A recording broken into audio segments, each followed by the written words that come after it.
Olha, o Flávio Bolsonaro se complicou e, por tabela, complicou o pai Jair Bolsonaro naquela investigação que tem sobre a interferência do Bolsonaro na Polícia Federal. Lembra que na reunião ministerial de 22 de abril, Jair Bolsonaro falou que queria trocar o superintendente da Polícia Federal do Rio de Janeiro e depois ele falou que não era bem assim, e aí chegou o Paulo Marinho, que é o suplente do Flávio Bolsonaro, quer dizer, Flávio Bolsonaro é senador, se um dia ele for cassado, alguma coisa acontecer com ele, o Paulo Marinho entra no lugar dele, e o Paulo Marinho também foi coordenador da campanha do Flávio Bolsonaro. Ele chegou e falou, olha, além dessa interferência do Bolsonaro, tem outra, porque a Polícia Federal avisou o Flávio Bolsonaro numa reunião no dia 14 de outubro, que foi entre o primeiro e o segundo turno da eleição presidencial de 2018, e avisou sobre a operação do Queiroz, a operação, os dados do COAF, a operação Furna da Onça, que pegou, foi onde começou o escândalo das rachadinhas e do Queiroz. E ali, naquele mesmo dia,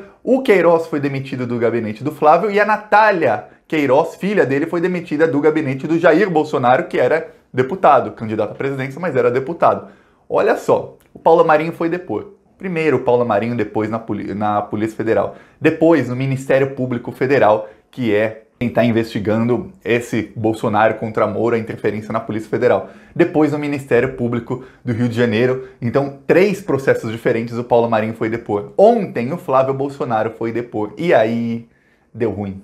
Por quê? Perguntaram para o Flávio, alguém da Polícia Federal te avisou sobre essa operação Furna da Onça? Você teve informação privilegiada de uma investigação que estava sob sigilo? E o Flávio falou, não, claro que não. Aí perguntaram, tá, mas então por que o Queiroz foi demitido do seu gabinete nesse dia? Por quê? Aí o Flávio Bolsonaro não soube responder. Tá, mas por que a Natália Queiroz foi demitida do gabinete do seu pai? Eu falo, não, isso tem que perguntar para ela, para o meu pai, não é comigo. A coisa tá feia pro Flávio, sabe por quê? Porque no depoimento do Queiroz, o Queiroz também foi depor quanto a isso. Depois faz 2, 3 semanas.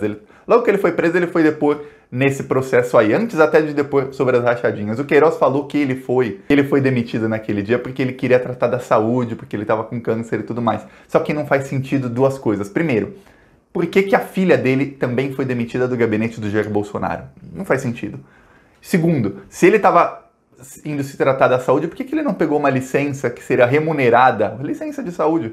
Seria remunerada, ele continuaria recebendo salário, trataria da saúde, pode ficar 6 meses, 1 ano de licença, sem problema nenhum, continuaria recebendo salário e, mais ainda, os assessores parlamentares têm direito a um plano de saúde que é excelente. Por que ele foi demitido e perdeu acesso ao plano de saúde quando ele mais ia precisar do plano de saúde?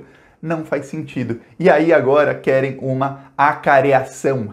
Sabe o que é acareação? Vão colocar os dois frente a frente. Vão perguntar, tá, o Paulo Marinho teve mesmo, a Polícia Federal avisou ao Flávio Bolsonaro, ao Queiroz e ao advogado do Flávio sobre essa operação sigilosa? Teve essa interferência?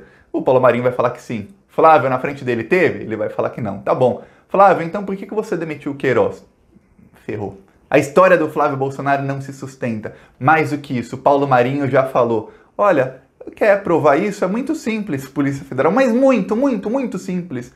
Pega a geolocalização dos celulares de todos os envolvidos e você vai ver que nesse dia, nesse horário, eles se encontraram na Polícia Federal, na sede da Polícia Federal do Rio de Janeiro. Aí ferrou, sabe por quê? Porque a geolocalização é o seguinte, quando você está com o seu celular ligado, imagina que o seu celular está toda hora emitindo sinais para qualquer antena que esteja próxima. O seu celular emite sinais. Essas antenas, elas sabem exatamente onde está o seu celular, porque se você tem 3 antenas, faz um triângulo e dá para saber exatamente onde está o seu celular em cada momento do dia. E as operadoras gravam esses dados por muitos e muitos anos. E mais do que isso, quem tem o Google no celular, Google Maps, o Google sabe a sua localização em qualquer dia, desde que você tem Google Maps. Eu consigo ver onde eu estava, Thiago, em 2013, em 2012. Eu consigo ver porque tá tudo no sistema do Google. Então é muito fácil saber onde estava o Flávio Bolsonaro, o advogado dele, onde estavam todos os envolvidos nesse dia e se eles foram na Polícia Federal. E é claro que a Polícia Federal está investigando isso. Sabe por quê? Porque quando o Paulo Marinho foi depor, o Celso de Mello, que é o ministro do STF que está tocando essa investigação, falou assim, olha, essa investigação ela é toda pública, tudo. Inclusive a reunião ministerial foi tornada pública por conta disso. Menos o depoimento do Paulo Marinho. Menos o depoimento do Paulo Marinho não, é sigiloso. Por quê? Porque a partir do depoimento do Paulo Marinho tomaremos providências, são diligências, quer dizer, a Polícia Federal pode quebrar sigilos, pode investigar uma coisa ou outra a partir disso, e é bom que seja em sigilo, porque senão os envolvidos vão saber e vão poder tentar esconder provas. Então, você pode ter certeza de que a Polícia Federal ou já tem esses dados, ou está atrás desses dados, já requisitou para quem tem esses dados, para saber se os envolvidos realmente se encontraram. E aí o Flávio Bolsonaro vai ter que ir lá no Ministério Público Federal, na frente dos investigadores, na frente do Paulo Marinho para mentir. Os Bolsonaro odeiam debate, eles não conseguem conversar civilizadamente. Então, eles não conseguem debater. Agora o Flávio Bolsonaro vai ser obrigado, e aí não vai ter como ele fingir desmaio, não vai ter. Outra coisa, dependendo de como é a cariação, quem mente em juízo pode ser dada a voz de prisão. Então, ele pode até usar o direito dele de ficar calado, mas aí ele tá ferrado, porque ele só tá comprovando tudo o que o Paulo Marinho tá falando. Mais do que isso, imagina que quando ele chegar lá, muito provavelmente, quando eles forem convocados para cariação, o pior, quando eles forem chamados, convocados a depor, com certeza aí você pode ter toda a certeza do mundo que os investigadores já vão ter as provas.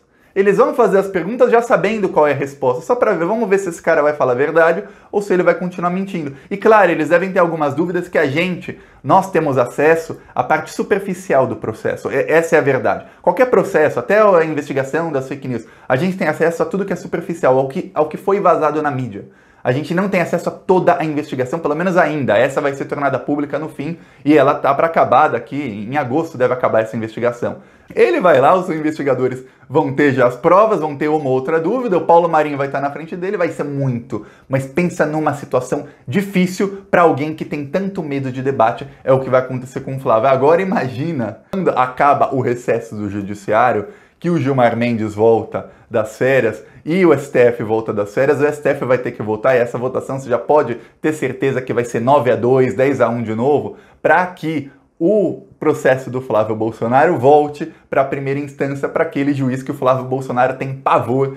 E aí a primeira coisa que esse juiz vai fazer, e não tenha dúvidas, é mandar prender o Queiroz, a esposa, de novo. E aí o Bolsonaro vai voltar a ter noites de insônia, vai voltar o inferno astral de toda a família Bolsonaro. Hoje, o novo advogado do Flávio culpou os procuradores da primeira instância, do caso das rachadinhas, falando que eles não querem apresentar a denúncia porque eles não querem aceitar que o Flávio tem foro privilegiado. Não, eles querem que a denúncia seja apresentada enquanto o Flávio está na segunda instância, porque na segunda instância, ao que tudo indica, ele já comprou os desembargadores. Aí eles querem, não, apresenta a denúncia, porque os desembargadores atrasam o processo, eles rejeitam a denúncia, falam que tem erro. Só que os procuradores falaram, não, vamos esperar o STF decidir, aí quando voltar para o juiz Itabaiana da primeira instância, aí a gente apresenta a denúncia e daqui 2-3 semanas teremos novidades, a coisa vai ficar feia. Gostou do vídeo? Curte, compartilha aí, se inscreve no canal, se inscreve, é um segundinho, é de graça, 1 segundo.